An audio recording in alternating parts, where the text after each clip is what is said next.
Hi, my name is Jeff Hardison, and I thought I'd talk a little bit about some of the interesting times I had growing up in the family that I did, real briefly. My family came from Cuba, and so I spent a lot of time growing up in the household of my grandparents. That's how I ended up growing up as Cuban as I did. My grandparents' daughter, the youngest daughter, my Aunt Grisela and I used to hang out a lot together, but I was kind of like the little brother who was always tagging along, and she would get annoyed with that.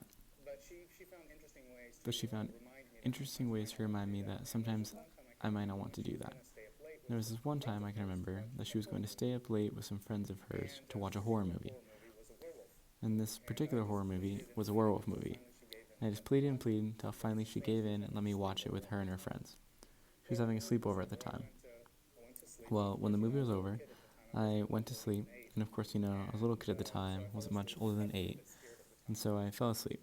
I was probably a bit scared at the time. Well, my aunt had this big bear, teddy bear, that her boyfriend had won for her in a carnival. It must have been about yay big. I would say about 4 feet, 4.5 feet. And so what she did is she waited until I was good and asleep and got the bear, put it nose to nose with me, and then woke me up. Well, of course, I screamed bloody murder. And about this time, my grandmother came running in, and you have to picture my grandmother's about 4 feet tall. She was just a tiny little woman, and she was so mad at my aunt. She like pleaded. She pulled off her sandals and started chasing her around the house. It was the funniest thing I'd ever seen. Actually, it was almost worth it just to see that last part happen.